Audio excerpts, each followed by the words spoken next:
মেদিনীপুরে খেলা হলো, ভাঙড়ে খেলা হলো, খেলা হবে, হোক খেলা, সে তাদের ব্যাপার, তারা কিভাবে খেলবে। তবে আমরা খেলার খবরের দিকে নজর রাখি, ডুরান্টের দিকে। আজকে ডার্বি, ডুরান্ট কাপের কোয়ার্টার ফাইনালে আজ মোহনবাগানের মুখোমুখি ইস্টবেঙ্গল। অনেক অঙ্ক কষে অনেকে বলে থাকেন অনেক কিছুই, কিন্তু যারা খেলেছেন এই ম্যাচটা, প্রাক্তন ফুটবলার কিংবা কোচ কিংবা দীর্ঘদিন ধরে যারা মাঠে যাচ্ছেন, তারা বলেন এই ম্যাচে 90 মিনিটে কোনো অঙ্ক কাজ করে না, কাজ করে স্নায়ুর লড়াই, কাজ করে আবেগ, কাজ করে জার্সির রংগুলো।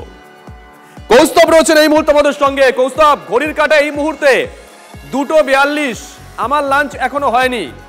তোমাকে দেখে মনে হচ্ছে তোমার ওই লাঞ্চের থালায় বোধহয় আজকে ইলিশ চিংড়ি দুটোই রয়েছে। একেবারেই দেখো, তা বলতেই পারো, ইলিশ না চিংড়ি। শেষ পর্যন্ত কে শেষ আসবে সেটা তো রাত 9টার পরে বা 10টার পরে বোঝা যাবে, যদি ম্যাচ যদি টাই ব্রেকারে গড়ায়। কিন্তু এই মুহূর্তে উন্মাদনার কোনো খামতি নেই। আমি এই মুহূর্তে পাটুলিতে আছি। ইস্টবেঙ্গল মোহনবাগান দুই দলের সমর্থকরা তারা প্রস্তুত একেবারে, কারণ আজকে প্রিয় দলের জন্য গলা ফাটাতে হবে এবং সেই জন্য প্রস্তুত প্রত্যেকে। দেখো, আজ পর্যন্ত ডার্বির ইতিহাসে কখনো কোয়ার্টার ফাইনালে মুখোমুখি হয়নি এই দল।